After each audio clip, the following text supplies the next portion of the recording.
Olá, o Repórter Setorial está no ar. Veja os destaques de hoje. Projeto de lei pode dificultar a realização do aborto. Economistas afirmam: trocar grandes varejistas pelos mercadinhos na hora da compra favorece a economia local. Na entrevista especial de hoje, vereador de Pindamonhangaba avalia a qualidade do ensino na região. E ainda, Lei do Silêncio define limites do barulho nas cidades. Será que essa determinação está sendo cumprida? Isso e muito mais você acompanha agora.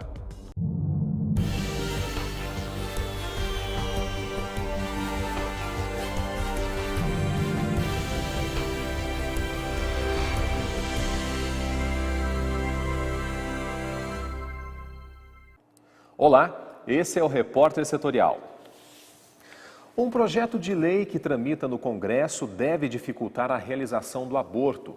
A prática é mais comum do que parece. Em alguns casos, é regulamentada em lei e em outros, é uma tentativa de resolver futuros problemas.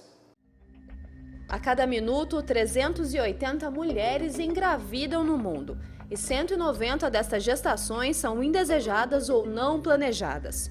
E para supostamente resolver o que é visto como problema, o aborto entra como alternativa na vida de muitas mulheres. Nós temos um sistema sociocultural ainda em formação, digamos assim. E isso implica em um desconhecimento de formas seguras de você fazer anticoncepção. Isso leva a situações de gestações indesejadas que, infelizmente ou felizmente, eu não sei, quer dizer, a questão é muito pessoal e a gente não entra nesse mérito, essas pessoas buscam alternativas. Como nós não temos amparo legal para essa interrupção, a busca é por clínicas ilegais, clandestinas. Abortar no Brasil é crime previsto no Código Penal brasileiro. O ato só é permitido quando a gestação trouxer risco à vida da mãe, quando a gravidez for fruto de estupro ou em casos muito graves de má formação do feto. Dados da Organização Mundial da Saúde apontam que por ano, 1 milhão de abortos são feitos no Brasil. Na América Latina, 95% desses abortos são feitos de forma insegura e clandestina, condição que mata uma mulher a cada 2 dias no nosso país.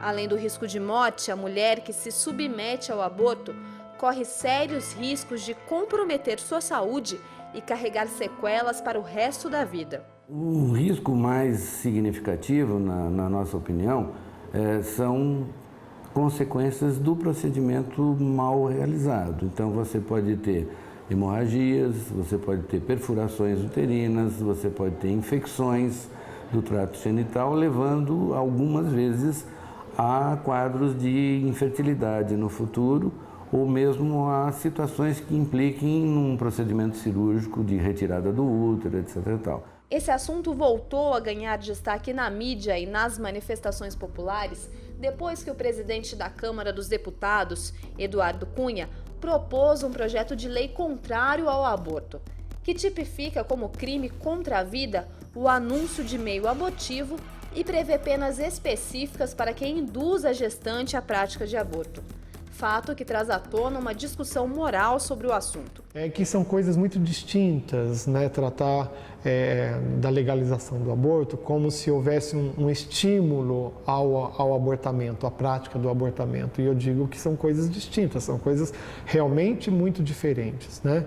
A legalização do aborto significa um problema, uma questão de saúde pública. É uma luta contra a prática ilegal, as clínicas, né, completamente clandestinas e que visam o lucro e nem de longe respeitam o ser humano, a dignidade da pessoa humana, etc. e tal.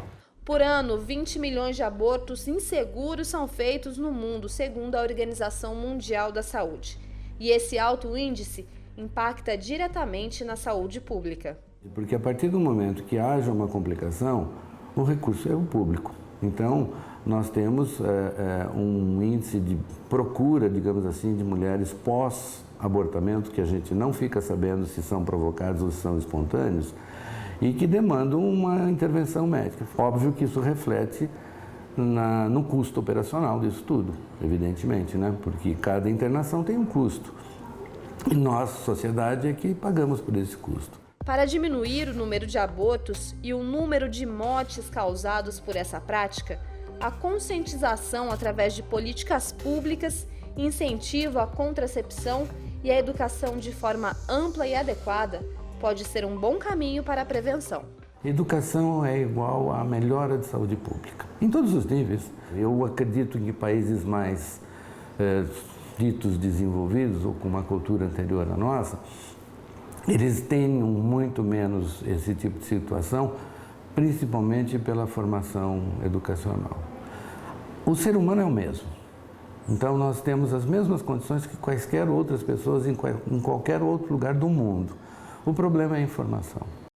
Segundo a Organização Mundial da Saúde, cerca de 40% dos brasileiros têm colesterol alto. Para controlar os níveis de gordura no organismo, a alimentação é muito importante. A repórter Camille Dornelles conversa com a nutricionista Verônica Mello e traz mais detalhes. Doutora, quais são realmente os riscos do colesterol elevado?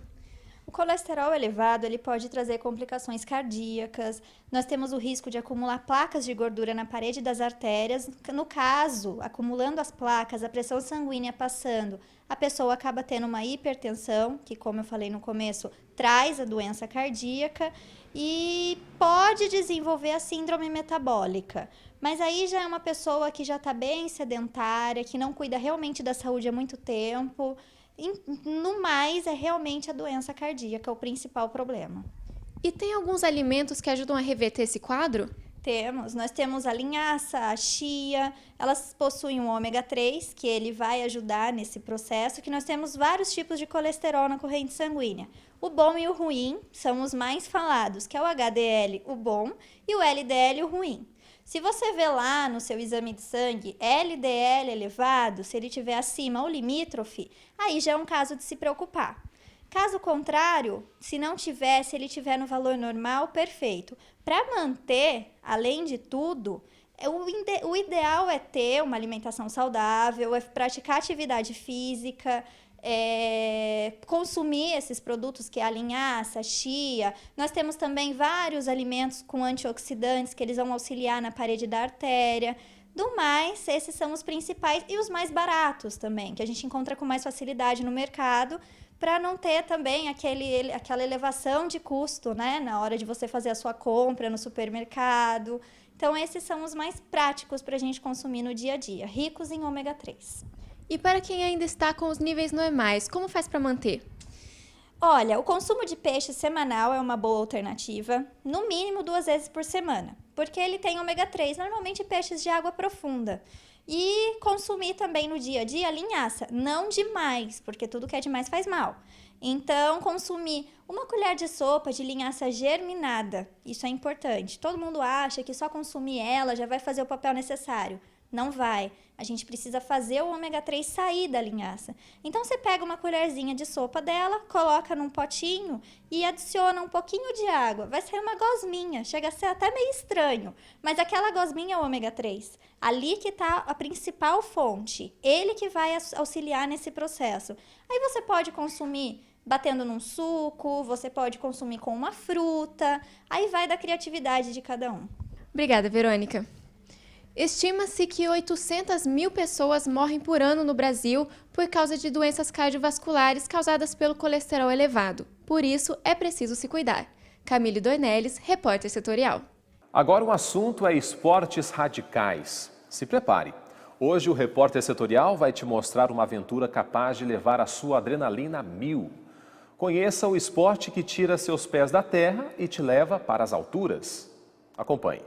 Muita gente por aí sonha em andar nas nuvens. Mas e que tal tornar esse sonho realidade? Foi o que fez Robinson Waley quando criou asas e alçou grandes voos. Quando eu fiz o primeiro salto, tirei o pé do chão, peguei o gosto e nunca mais larguei. Para mim significa um estilo de vida, né? Como o nome já diz, voo livre, né? A gente fica bem livre mesmo.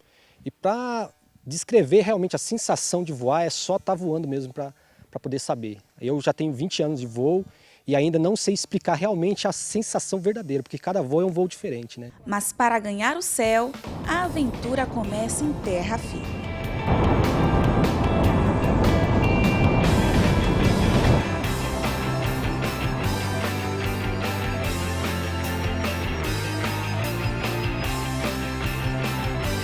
Aqui de cima, a gente já consegue apreciar a beleza da natureza e essa maravilhosa vista para o Vale do Paraíba. Mas o Dentinho garante que de parapente é muito melhor. Se o visual aqui já é bonito, né, lá de cima é bem melhor. E eu desafio você para você fazer um voo comigo, para você ver como é que é a sensação realmente de fazer um voo de parapente. Então vamos lá, né? Mesmo com um friozinho na barriga, aceitei o desafio, na certeza de que essa aventura valerá a pena. Mas antes de bater as asas, Dentinho conta mais um pouco de sua trajetória como instrutor de voo livre.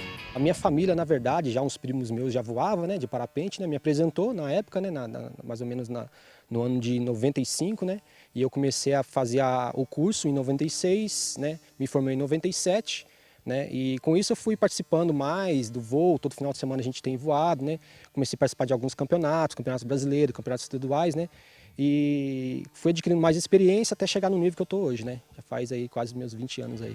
Joaquim Antônio também adora fazer da vida uma aventura. Pedala por aí, já andou de motocross, pratica trekking e há 9 anos se descobriu um verdadeiro passarinho.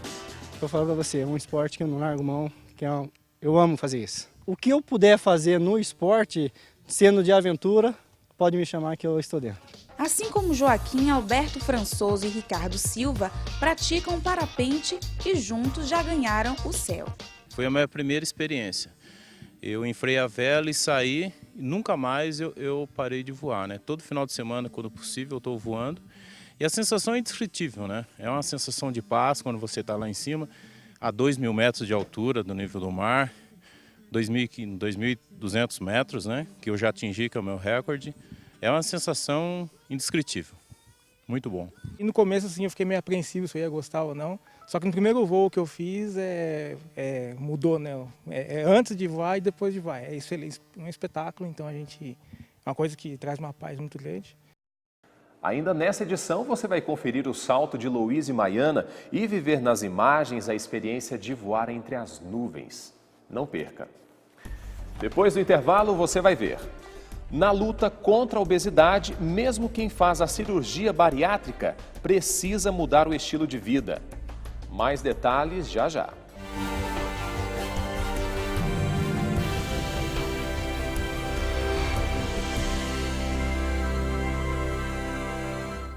O repórtersetorial.com é o seu novo acesso. É nossa terra no ar.